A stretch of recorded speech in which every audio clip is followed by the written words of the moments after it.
अच्छा guys, previous lecture में हमने रूमेटाइड आर्थराइटिस के पैथोफिजियोलॉजी और इसकी क्लिनिकल फीचर्स, इसके सब टाइप्स और वेरिएंट्स के बारे में पढ़ा था। इस लेक्चर में हम diagnosis of the rheumatoid arthritis और उसकी ट्रीटमेंट के बारे में पढ़ेंगे। तो डायग्नोस्टिक पहले पढ़ते हैं, इसकी अप्रोच किस तरह होगी रूमेटाइड आर्थराइटिस की। तो रूमेटाइड आर्थराइटिस की डायग्नोसिस में हम दो चीज़ों को देखेंगे, एक होता है क्लिनिकल डायग्नोसिस और दूसरा होता है लैब स्टडीज। तो रूमेटाइड आर्थराइटिस का अभी तक कोई भी कुछ खास डायग्नोस्टिक टेस्ट या कुछ खास डायग्नोस्टिक स्टडीज नहीं है। इसकी ज़्यादातर जो डायग्नोसिस है वो होती है क्लिनिकल डायग्नोसिस, और क्लिनिकल डायग्नोसिस में हम रूमेटाइड आर्थराइटिस को कब उसकी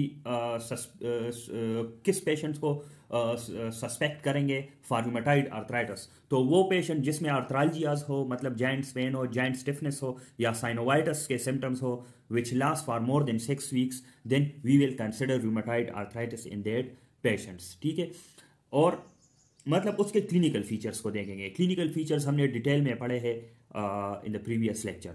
लैब स्टडीज़ की बात करें तो लैब स्टडीज़ रूमेटाइड आर्थराइटिस की कुछ कंफर्मेटिव नहीं है, मतलब वो ऐसे टेस्ट नहीं है अभी तक या डायग्नोस्टिक क्राइटेरिया नहीं है जो कि रूमेटाइड आर्थराइटिस को या एक्सक्लूड करे या उसको कंफर्म करे। लेकिन हम लैब स्टडीज़ को डायग्नोसिस के सपोर्ट के लिए, कि मतलब ये क्लिनिकल डायग्नोसिस हमने किया तो whether the lab studies support those this diagnosis or not, and the other purpose for which we are doing the lab studies is for to establish the severity of the rheumatoid arthritis. तो इसके कुछ non specific parameters है और कुछ specific parameters है।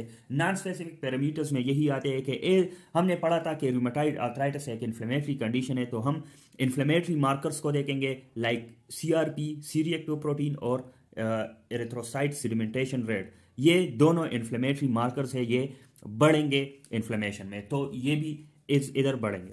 CBC को हम देखेंगे, कंप्लीट ब्लड काउंट को, तो इसमें एनीमिया हमें नजर आएगा, एनीमिया ऑफ क्रॉनिक डिजीज और थ्रोम्बोसाइटोसिस भी नजर आएगा। ठीक है, स्पेसिफिक पैरामीटर्स को हम अगर देखेंगे तो स्पेसिफिक पैरामीटर इसका ये दो बहुत स्पेसिफिक है, anti citrullinated peptide antibody ACPA, rheumatoid factor RF, जो कि it shows the IgM auto antibodies. ये दोनों बहुत स्पेसिफिक लैब टेस्ट है फॉर रूमेटाइड आर्थराइटिस। लेकिन जो एंटी सिट्रुलिनेटेड पेप्टाइड एंटीबॉडी है, it is more than 90% specific for rheumatoid arthritis. ठीक है, एंटी न्यूक्लियर एंटीबॉडी को भी हम इस के लिए चेक कर सकते हैं। ये 30 to 35% ये स्पेसिफिक है रूमेटाइड आर्थराइटिस के लिए। लेकिन जो मेन है वो है ACPA एंटीबॉडीज। ठीक है, हम साइनोवियल फ्लूइड एनालिसिस को रेयरली करते हैं, लेकिन तब हम करेंगे जब प्रेजेंटेशन इसकी एटिपिकल हो।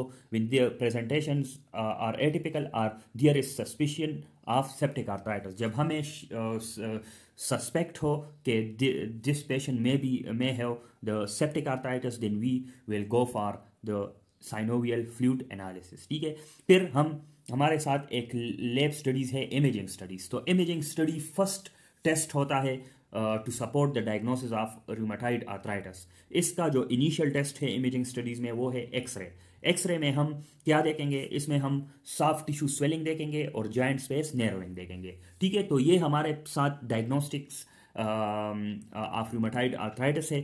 फिर इसकी डिफरेंशियल डायग्नोसिस कौन कौन से, वो है osteoarthritis, psoriatic arthritis, gout and pseudo gout. ये हम अगले लेक्चर्स में डिटेल्स में डिस्कस करेंगे कि ये बेसिकली है क्या। ठीक है, अभी हम उस रूमेटाइड आर्थराइटिस की ट्रीटमेंट की तरफ जाएंगे। अच्छा, तो अभी हम ट्रीटमेंट को थोड़ा बहुत डिस्कस करते हैं। इसकी ट्रीटमेंट ऑप्शन है 4।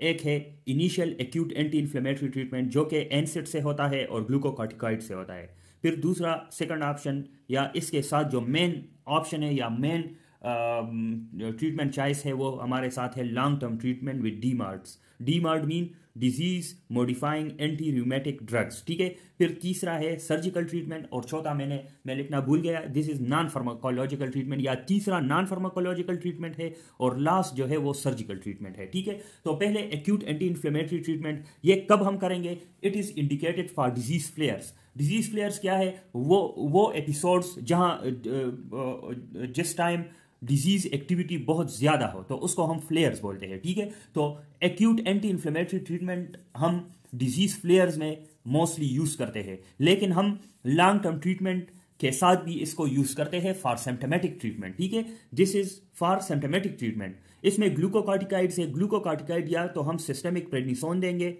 शॉर्ट टर्म के लिए या लॉन्ग टर्म के लिए, लेकिन हम यूजुअली शॉर्ट टर्म के लिए ये देते हैं और लो इफेक्टिव डोज में देते हैं। लो डोज में क्यों देते हैं? To prevent its adverse effects. Glucocorticoids के बहुत एडवर्स इफेक्ट्स होते हैं लाइक ऑस्टियोपोरोसिस, हाइपरटेंशन, इन इन्फेक्शंस इसके साइड इफेक्ट है। तो इन साइड इफेक्ट से बचने के लिए हम शॉर्ट टर्म ट्रीटमेंट इसके स्टार्ट करते हैं। ठीक है, सिस्टेमिक प्रेडनिसोन के कौन सी ट्रीटमेंट स्टार्ट करते हैं? शॉर्ट टर्म ट्रीटमेंट और in the low effective dose. लेकिन लॉन्ग टर्म ट्रीटमेंट हम उस टाइम में यूज करते स्टार्ट करते हैं जब कोई मतलब जो रूमेटाइड आर्थराइटिस है वो डीमार्ड्स को रिस्पॉन्ड ना करे। हाई डोज ऑफ डीमार्ड्स को जब ये रिस्पॉन्स ना करे तो तब हम long term treatment of the systemic prednisone start करते हैं।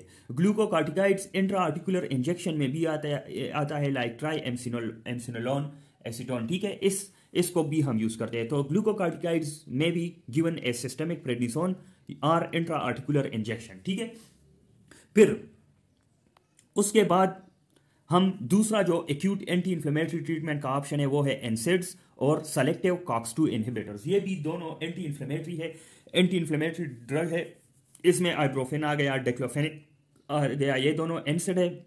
और सेलिकॉक्सिब जो है दिस इज COX-2 इनहिबिटर्स। ठीक है, तो ये एक्यूट एंटी इन्फ्लेमेटरी ट्रीटमेंट है और it is indicated for disease flares. ठीक है, फिर लॉन्ग टर्म ट्रीटमेंट है। लॉन्ग टर्म ट्रीटमेंट हम यूजुअली स्टार्ट करते हैं मोनोथेरेपी से, which is conventional DMARD monotherapy, disease modifying anti rheumatic drugs monotherapy. ठीक है, तो कन्वेंशनल डीमार्ड्स में कौन कौन से ड्रग आते हैं? इसमें मीथोट्रेक्सेट आता है, हाइड्रोक्सीक्लोरोक्वीन आता है, सल्फासेलेजीन और लेफ्लोनोमाइड। तो मीथोट्रेक्सेट हम जब डिजीज एक्टिविटी हाईएस्ट हो या हाई हो, मतलब मॉडरेट टू सिवियर इसकी सिवियरिटी हो, तो हम कन्वेंशनल डीमार्ड में मीथोट्रेक्सेट को प्रेफर करते हैं। ठीक है, लेकिन जब डिजीज एक्टिविटी लो हो, लो सिवियरिटी हो, तो हाइड्रोक्सीक्लोरोक्वीन और सल्फासेलेजीन हम स्टार्ट कर लेते हैं। लेकिन हम कन्वेंशनल थेरेपी को एज ए मोनोथेरेपी स्टार्ट करते हैं। फिर लेफ्लोनामाइड को हम तब यूज करते हैं जब दूसरे जो कन्वेंशनल डीमार्ड है उसकी कंट्राइंडिकेशन हो। ठीक है, फिर ये तो एक टाइप ऑफ डीमार्ड हो गया, कन्वेंशनल डीमार्ड। फिर उसके बाद टारगेटेड डीमार्ड्स भी है। टारगेटेड डीमार्ड्स में ये आता है टोफासिटिनिब, बेरेक्टिनिब। ठीक है, ये आता है टारगेटेड डीमार्ड में। फिर बायोलॉजिक डीमार्ड्स में कौन कौन से आते हैं? TNF इनहिबिटर्स आते हैं, इन्फ्लिक्सिमाब हो गया। ठीक है, रिटिक्सिमाब इसमें बायोलॉजिकल डीमार्ड्स में आते हैं, एनाकेनरा ये भी बायोलॉजिक डीमार्ड्स में आते हैं। ठीक है, तो बायोलॉजिकल डीमार्ड्स जो है ये लॉन्ग टर्म ट्रीटमेंट का मेन ड्रग है और ये रूमेटाइड आर्थराइटिस की जो ट्रीटमेंट है वो मतलब इसकी जो सिवियरिटी है वो तकरीबन ये 30 to 50% तक ये रूमेटाइड आर्थराइटिस की मॉर्बिडिटी और मोर्टिलिटी को ये ड्रग्स डिक्रीज करते हैं। तो it is the mainstay treatment of or rheumatoid arthritis. ठीक है, फिर नॉन फार्माकोलॉजिकल ट्रीटमेंट है। इसमें मतलब हम प्रिवेंटिव मेजर्स लेंगे like weight loss, smoking cessation, और इसी तरह हम कोल्ड या हॉट पैक यूज़ कर सकते हैं फॉर द पेन मैनेजमेंट। फिर सर्जिकल ट्रीटमेंट लास्ट में आता है जब बहुत ज़्यादा डिफॉर्मिटीज़ हो जॉइंट्स की, तो तब हम सर्जिकल ट्रीटमेंट की तरफ जाते हैं। या जब मेडिकल ट्रीटमेंट फेल हो तो मतलब डेली लाइफ एक्टिविटीज़ की रिस्ट्रिक्शन हो, तब हम सर्जिकल ट्रीटमेंट की तरफ जाते हैं। और सर्जिकल ट्रीटमेंट में जो मेन है वो टोटल जॉइंट रिप्लेसमेंट है, लाइक टोटल नी रिप्लेसमेंट या टोटल हिप रिप्लेसमेंट या साइनोवेक्टमी है। ठीक है, तो ये रूमेटाइड आर्थराइटिस की शॉर्ट सी ट्रीटमेंट पे डिस्कशन थी। Thank you.